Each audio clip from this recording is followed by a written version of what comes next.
gangster, you know, we do that better than anybody. I bet you got it twisted, you don't know who to trust. So many player hating niggas trying to sound like us.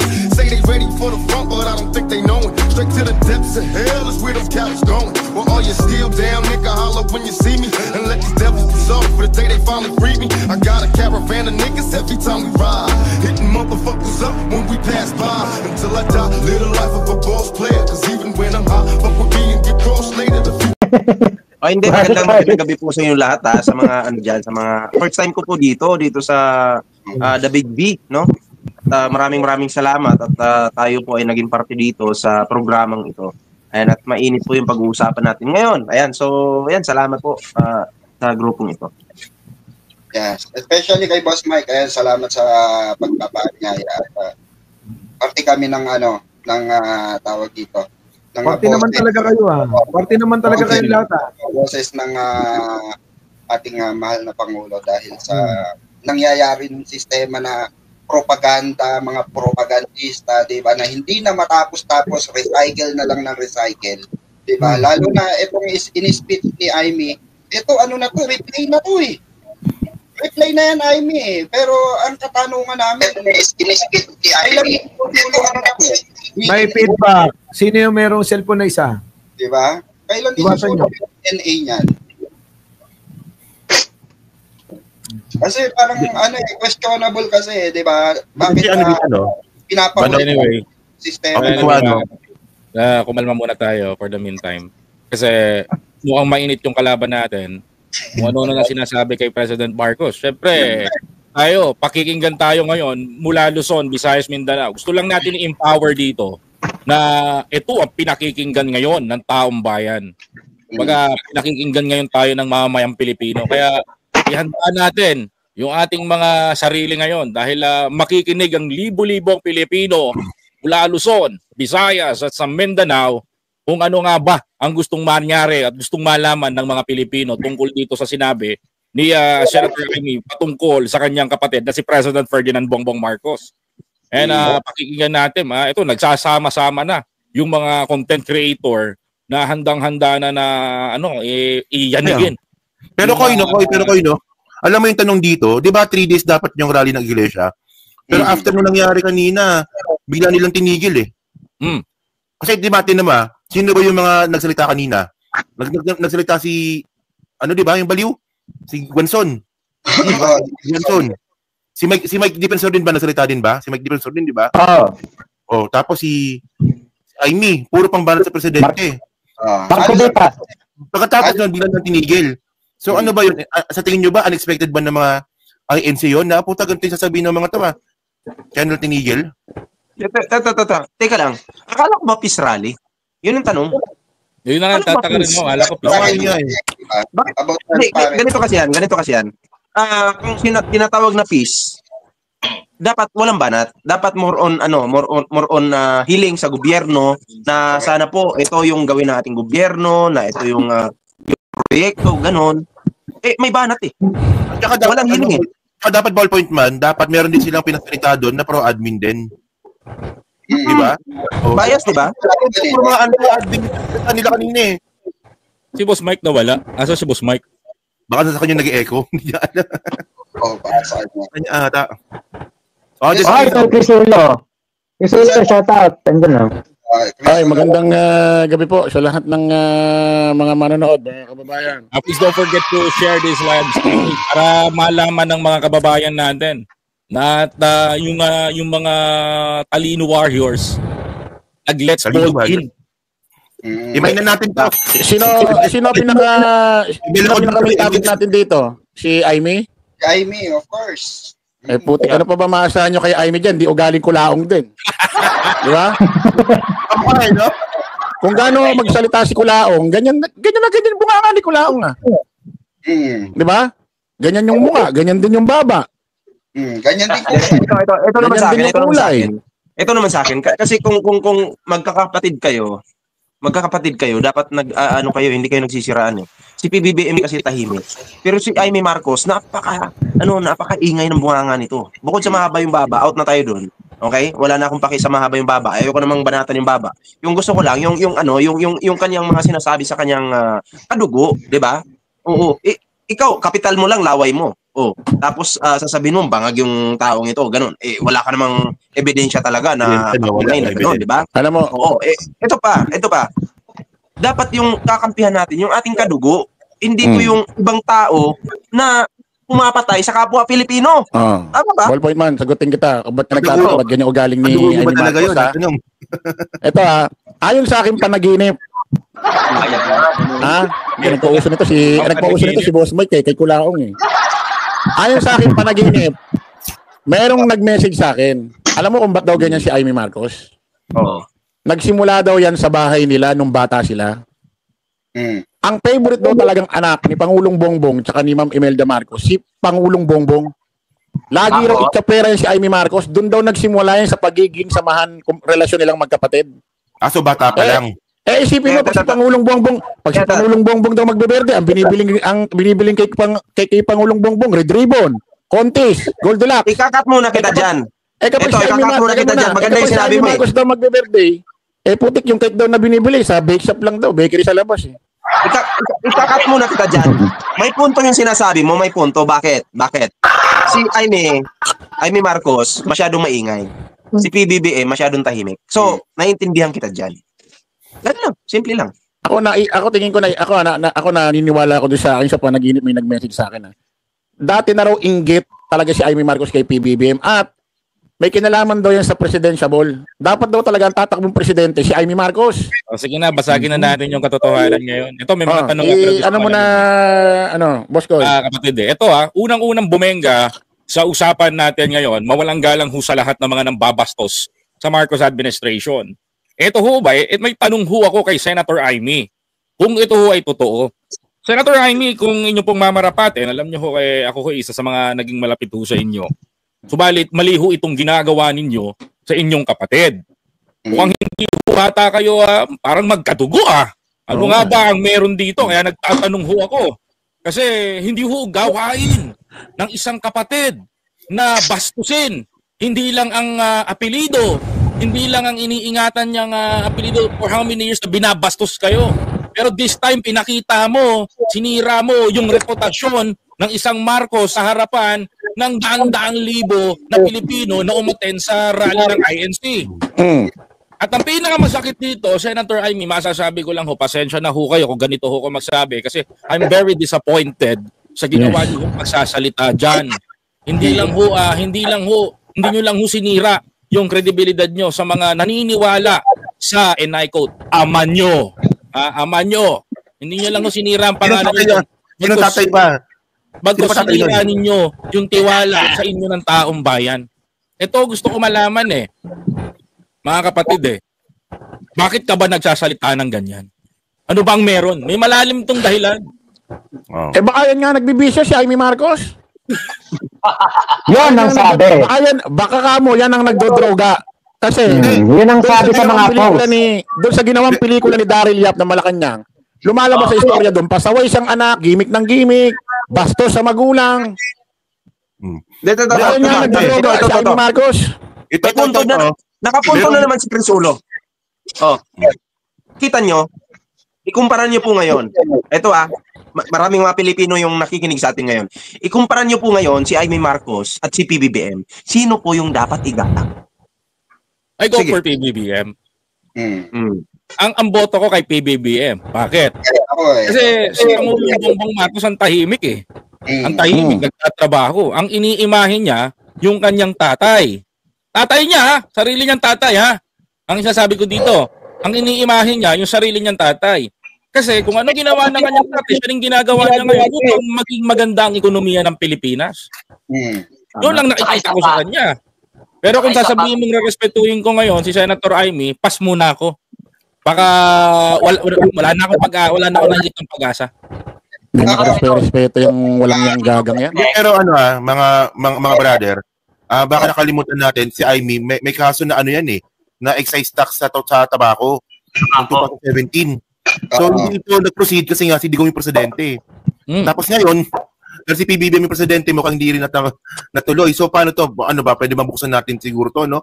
Pwede natin Pwede natin request kay Ombudsman Rimulya. Magaling talaga maghalungkat ng kaso-kaso. Ito talaga si Utol Takero talaga eh. May boyfriend si Amy yung Singaporean. Magkasama sila doon sa excise tax case noong 2017. Baka nga shota pa ni BP Sara yan. Sino? Si Amy Marcos. Ang sabi nun? Lang. No? Ito lang. May kumakalat na balita ngayon eh. Kung totoo man ito, tanong lang ha. Kaya ba di umano'y bumabanat itong si Senator Amy Marcos sa kanyang kapatid? Meron hong balita na kakanta na daw allegedly itong bagman ni Senator Amy Marcos, inunahan niya na daw. Nako. Kaya balita na ganyan na yung bagman kumakalat ito kasi magsasalita na itong bagman ni Senator Amy Marcos na di umano ay sangkot daw siya sa mga anomalyang allegedly na pag-control. So lumalabas. Kaya iniisip ko inuunahan na. So lumalabas, Boss Koy, para bang ang dating imamanipula niya para pag lumabas yun, kunyari siniraan siya, ganun. Hindi, ganito yan. Hindi ko alam anong term doon. Anong term doon? Yung parang uuwi ka ng bahay, may ginawa kang kasalanan sa magulang mo. Tapos uuwi ka ng bahay, magagalit-galitan ka para hindi ka mapagalitan. Anong tawag galit na? Psychology. May namanipula. Reverse psychology. Reverse psychology. Reverse psychology tawag doon. Ako naman. Ito pasingit lang ako in the past. Wala tayo na balitaan na si PBBM ay nasangkot sa kahit anong ka-arrogantehan o kahit anong pagiging mayabang. O kaya pagiging parang pinapakita niya na siya anak ng isang presidente o anak ng isang dating presidente. Di ba ang isang gumagamit o yung isang adik, ito yung mga nakakagawa ng krimen. Ngayon, kasi after magsalita ni Amy Marcos, ang dami pong lumalabas ng mga post sa FB patungkol po dito sa kay Archimedes Trajano. At ito pong kaso ni Amy Marcos kay Archimedes Trajano, hindi po siya na-acquit dahil sa hindi totoo na may ginawa siyang krimen. Bagkus, na-acquit siya dahil sa technicality ng kaso. So, ang tanong natin, Senator Amy, bakit si PBBM walang kaso ng pagpatay? Kung sinasabi mo siya gumagamit. Pero ikaw, na kapatid niya, ate niya, nakasuhan ng murder ayon sa kaso kay Archimedes Trajano. So, parang ang labo naman nun, Senator Amy, ikaw ang may kaso ng murder, kasi PBBM pa ang gumagamit. Tsaka ito pa mga sir. Kasi ito, nag-post si Ruben Carranza din eh. So yung pinagbibintangan pa talagang adik ng Apple Lakay, si Amy. Ito tingin yung post niya, ni Ruben Carranza. So, dito nga, si Amy yung nag-adik. Ito pa, mga sir. Saka alam din naman ng buong pamilya ng mga Marcos, ito nabasa ko to dati, actually nahanap ko nga si Amy ang black sheep ng pamilya. Hindi ba dapat ang black sheep, kung gumagamit si PBBM, dapat ang black sheep si PBBM. Bakit si Amy ang black sheep? Ito pa mga sir. Kanina, kanina sir, sa iba't ibang mga gising sinasalihan ko, pati kanina rin sa live ko, humingi ako ng tulong. Kasi, hindi ko alam kung saan nakapaloob, 2025 or 2024. Kasagsagan to ng kasagsagan to ng paninira ni Gagang Baliw na Maharlika na walang love life. Kay Pangulong Bongbong about sa Pulburon video. Si Daryl Yap kasama sa isang Zoom, parang Zoom live. May nag-upload noon nandoon si Amy Marcos. Tinanong ngayon ni Daryl Yap si Amy Marcos sa Zoom. Parang ganito. Tapos may nag-upload. Sabi ni Daryl Yap, Manang Amy, ano masasabi mo sa sinasabi ni Maharlika na yung kapatid mo raw, si PBBM, sangkot sa Pulburon? Alam mo sagot ni Amy? Kailan naman yan? Saan naman yan? Hindi totoo yan. Sa tinagal-tagal namin magkasama ng kapatid ko. Hindi totoo yan. Sinabi niya yun. Kailangan mahanap natin yan. Hindi ko nga mahanap pero sinabi niya yan. Tapos ngayon ganito siya. Wala kang boses, ballpoint. Taka ng salita lang boses. May boses ba ako? Nakamute. Ballpoint, ballpoint, sinasapian ka, ballpoint, sinasapian ka. Wala ka boses. Sorry, nakamute pala ako, nakamute ako, sorry. Okay. Sorry, nakamute ako. Ang ganda nga na sinabi mo eh. Hindi na namin narinig eh. Parang alis ko lang. Sorry, nakamute pala ako. Hindi, ganito kasi yan. Kapatid mo, alam mo yung nangyayari sa buhay niyan. Alam mo, dapat may ebidensya ka, mga ganun. Okay? Kahit nga tayo magtutropa, may mga ano nga tayo may mga alam tayo na yung ano ba, hindi dapat i-public, di ba? Pero ito pa, ano tayo, magtutropa tayo or pagpalagay natin tayo magkakaibigan ngayon. Okay, may mga pictures tayo sa ibang bansa, dito sa mga rally na to, mga ganun. Ngayon, ito, pag sinabing ito yung kaibigan ko, ano to, mahilig to mag-food trip. May ebidensya ka na talagang may picture siya, nag-food trip siya, di ba? Ito yung example lang. Example lang po ito. Nag-food trip siya. Ganun. So, ito yung may ilalahad mo dapat sa media. Hindi po dapat laway yung ipapakalat lang natin. Kapatid mo yan eh. Dapat alam mo yung nangyayari sa buhay niyan. At dapat meron kang mga patunay bago ka magsalita para hindi naman ikaw mapahiya. Kasi sinadura kayo. Di ba? Hindi, nagbabayad na kasi ng utang na loob yan si Amy Marcos kasi nanalo eh. Kahit ganun pa man, kahit sinong tao kapatid mo, kaya mong ilaglag ng ganun? Kaya mong sabihan ng ganun? Kaya mong paratangan ng kasinungalingan ng ganun para lamang makapag-payback ka? Yung ba ang ibig sabihin nun? Kaya nga, boss ko, maraming nagdududa dyan. Kasi, allegedly, ang tatay daw ni Amy Marcos, yung dating mayor ng Maynila, si Lacson.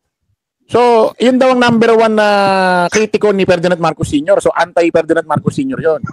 So, kung tatay talaga ni Amy Marcos, itong si Lacson ng dating mayor ng Maynila, ibig sabihin, may dugong anti ito.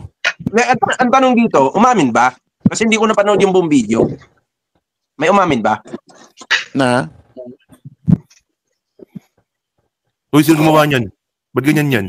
May baba nga. Kamukha talaga. Ayan yung picture. Ayan yung picture. Ano masasabi nyo dyan? Tingnan nyo mga kababayan. Sa korte magkasimbaba. Si Pangulong Bongbong, di mababa. Si Ma'am Imelda, di mababa. Ferdinand Marcos Sr., di mahaba mukha baba. Si Irene Marcos, di mahaba mukha baba. Bukod tanging si Amy Marcos ang napakahaba ng mukha. Magkasimbaba ang full chat. Wait lang. Ito yung kaibigan ko. Gusto magbigay ng opinion sa nangyayari ngayon. Okay. Sabit mo ito sa... Uy, baka may talent fee yan, ha? Sabi mo lang talent fee, ha? Hindi. Taga Davao to. Anong opinion mo sa narinig mo ngayon? Ganito. Ang opinion ko lang po sa narinig namin kanina, at saka na-post mo na yun. Na-post mo na yun. Upload na tayo. Ano po ganito. Tulad sabi ni Adolf Hitler, yung kasinungalingan, pag sinabi mo isang beses lang yun at makuha mo yung simpatiya ng buong bayan sa bayan ng Pilipino, paniniwalaan ka nun nila. Kaya yung ginawa ni Senador Amy Marcos, yung sinisira, hindi lang niya sinisira yung pangalan niya, sinisira niya rin yung pangalan ng buong Marcoses. Dahil para sa akin, desperado siya sa power or heights of envy. Parang ganun yung opinion ko doon. Pwede. Maganda. Ano, Gcash mo? Send mo na yung 10K dyan. Disclaimer baka siyang paniwalaan yung sinasabi ni Chris Ulo. Hindi totoo yun ha. Joke lang yun. Una-una, hindi ko na alam password ng Gcash ko dahil laging walang naman. Ganito. Ito kasi ito yung palaging atake sa atin. Ito. Bayaran daw po tayo. Ako po, aamin ako. Sino namang hindi tatanggap sa bayad ni YouTube at Facebook? Kung kay YouTube tumatanggap ako, sana kay Facebook pwede na eh. Yun lang po. Ito si Bolton. Ako naman, talaga naghihintay ako ng bayad. Hanggang ngayon, wala naman dumarating. Glenn.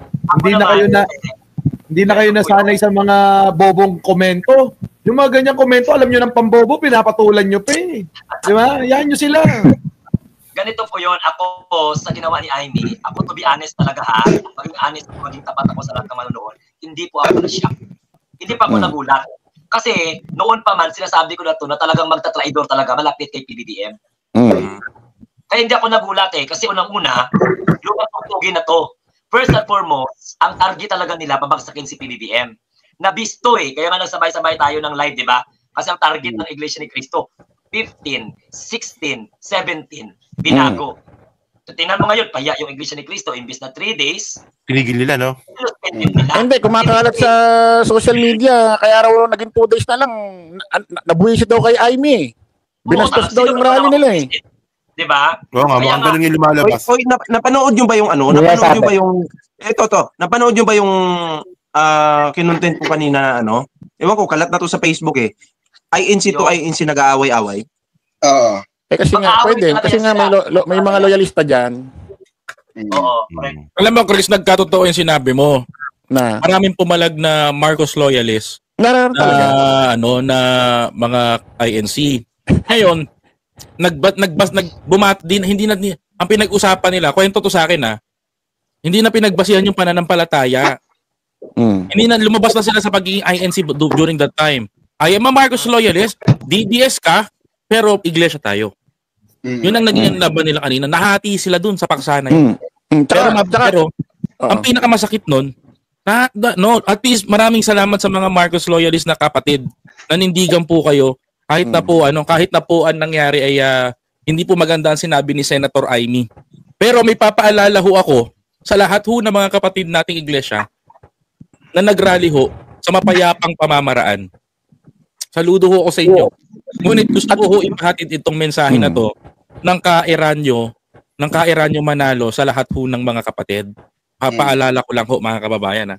Ang sabi ho ng Ka-Eranyo dito, uulitin ko po ito ho ang tagubilin ng Ka-Eranyo Manalo during the time. Malinaw din ang tagubilin noon ni KRD na hindi magpapagamit ang iglesia sa mga tayuhan at sa mga politiko. Hindi tayo tumatanggap ng pera mula sa mga kandidato o sino mang pinuno ng gobyerno. Malinaw din ang tagubilin noon ni KRD. Noong pa man ay may tagubilin na ho ang KRD. Subalit ako'y nagulat sa panahon ho na to dumadami ho yung pagsali sa mga rally. Saka may mga nagpapatunay na mga INC, mga naglalabas ng video sa Facebook na may mga nagsasalita doon na hindi sila BBM resign pero INC sila, nandoon sila. Teka lang, Ito kasi yan, Tol Chris Ulo. Tama yung sinabi ni Biyahe ni Koy. May ganung video. Tamang agree ako doon. At talagang wala akong problema doon. Ang problema dito, si Marcoleta ginagamit yung INC. Isang malaking manlilinlang na tao, kahit yung sinabing siling-sigang, ginawang 10 piso, diba? Isa kang dakilang manlilinlang. Tapos, nagsalita siya sa stage.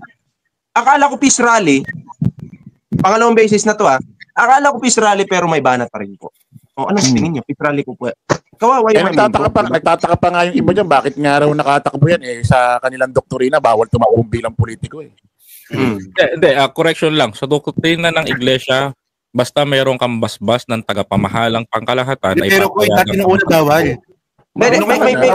May tanong ako sa inyo. Kasi wala naman akong alam dito sa iglesia, rules ng iglesia. Teka lang, kasi ang dapat daw, kasi may reaction na ako na pinost ni Sir Mike Cervera, dapat daw sa time na yun nagsasamba sila. Pero bakit daw nila inialay sa rally? Tama po ba yun? Yung ganun. Wala akong idea dyan. Wala ang pagsamba lang is Wednesday at conforme may Saturday or Sunday. Uy, may bisita tayo. Ito si Banat Boy. Si Kulaong yan, si Kulaong. Kamukha ni Banat Boy ito Hey, Kulaong, what's up? Ito, si Banat Boy, hindi ako ini-invite sa kanyang show. Kamukha ni Banat Boy Labo ng mata ko Kamukha ni Banat Boy ito Kamukha ko ba? Asa na ba? Nandiyan na ba ako? Nakatid ka na. Ano lang kayo? Di mo kami maloloko, Randy Santiago. Bulag ata. Malabo ka dito sa lamin Nasaan siya nahulog? Mga tol, mga pare ko, yung kanina sinabi ni Biyahe ni Koy, paano nagagawa ni Aimee Marcos yung ganitong senaryo, yung ganitong ginawa niya kay PBBM. Alam nyo, meron kasi tayong kasabihan, di ba, na blood is thicker than water. Pero itong si Aimee Marcos, pinagpalit ang kanyang kapatid sa tubig kanal. Lumusong sa napakabaho at napakaruming tubig baha si Amy Marcos para lamang makaganti ng utang na loob sa mga Duterte. Kaya sana nga magbilang anghel si Larry Gadon sa kanya sinabi na hindi naman nanalo si Amy. Actually, netong nakarang election, tulilat siya, di ba? Pang number 12 ba siya? Tama ba ako? Pwede ba ako mag-request sa inyo? Sana nga magkatotoo yun. Pwede ba ako mag-request sa inyo? Kasi ito yung dapat i-highlight natin ngayon. Yung bagman, di umano, ni Amy Marcos, na ibinunyag ni Larry Gadon. Kumukha din ninyo. Opinion siguro. Kumukha din ninyo.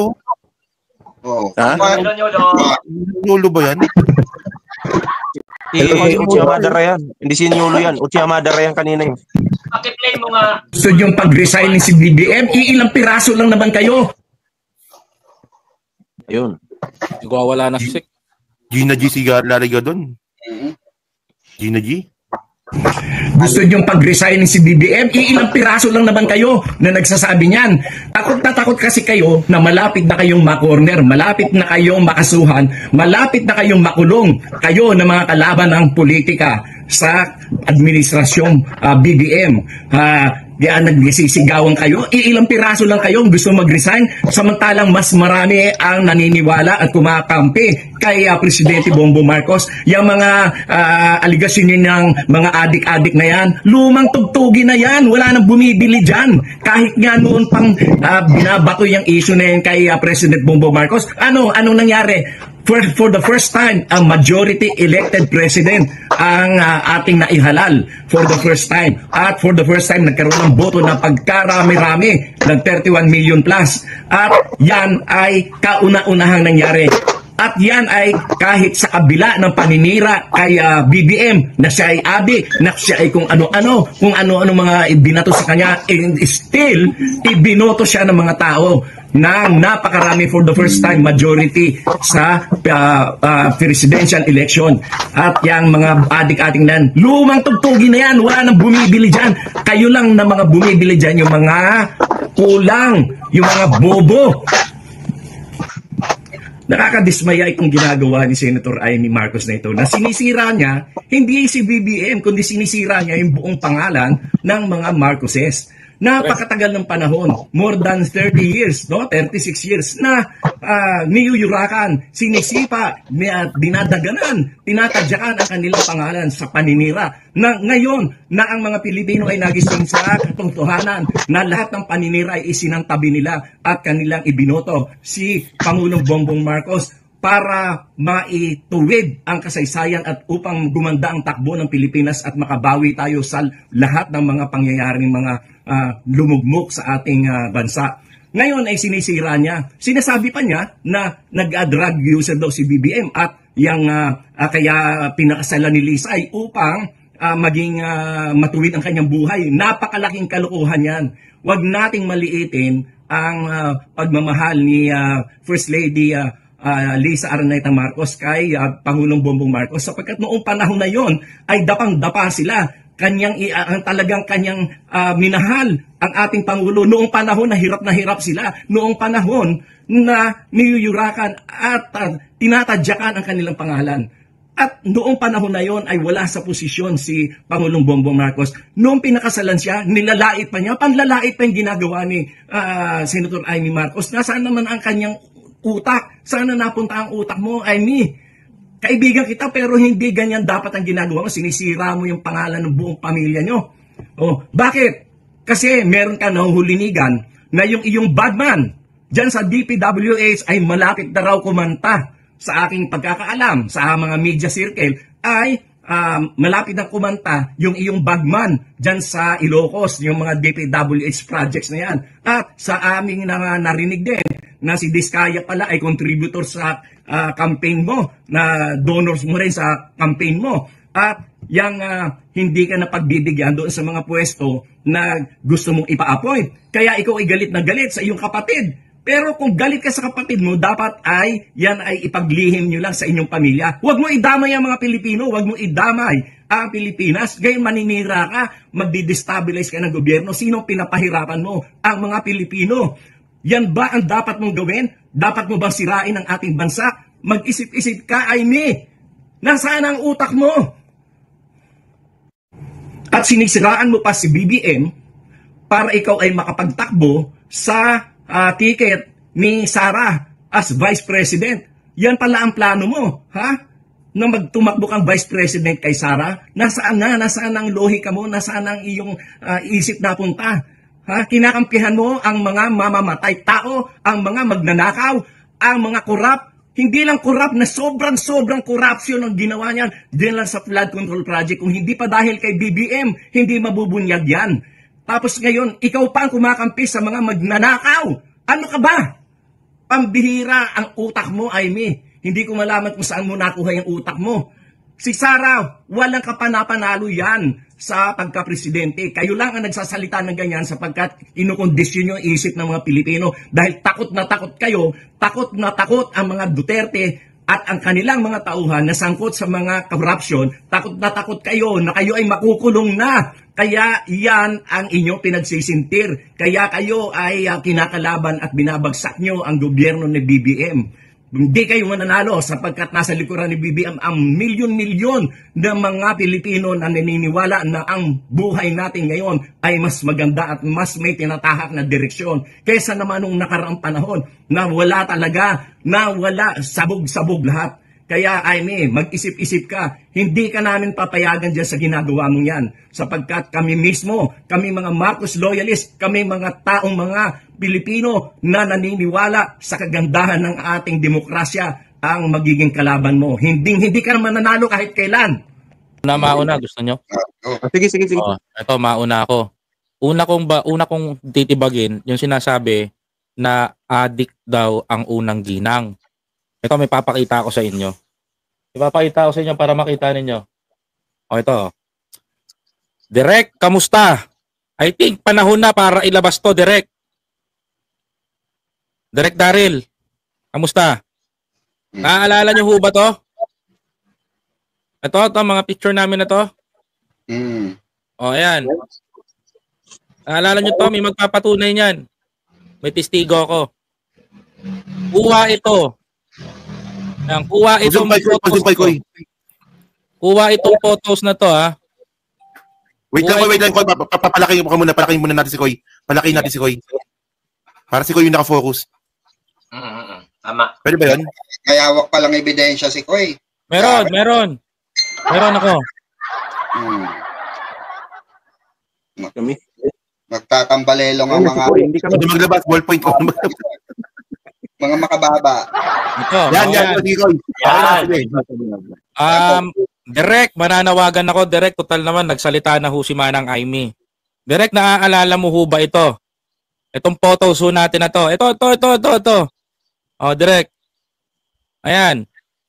Yung mga tao na kasama ko dyan, sila yung nakarinig na sa bibig mo nang galing na ang unang ginang ay sinasabi mo na di umano ay gumagamit ng ipinagbabawal na gamot. O pangalan natin, sabi mong methamphetamine, shabu. Sa mismong bibig ni Direk Daryl Yap lang galing yan. At hindi ko babaliin sinabi ko. Marami akong testigo, natitestigo diyan. Diyan po una namin nalaman na pinapakalat noong panahon na yon na ang unang ginang ay di umano'y lango daw sa ipinagbabawal na gamot. May testigo ho ko dito, andito ho si Jobalyn Alcantara, si Tomas, at dati nating mga kasama at naging kampo ng DDS ngayon. Si Lily, nakita ko si Lily, no? Oo, si Lily. Andyan din. Kaya hindi ako maniniwala, mga kababayan ko, noong pa man ay pilit na ho nilang inilalabas ito sa social media at gagamitin pa po kami para maglabas ng mga kwento na wala naman palang katotohanan. Kaya hindi ako naniniwala na adik ko ang unang ginang at ang Pangulo. Baka ho yung mga nagsasabi niya nang gustong maging adik.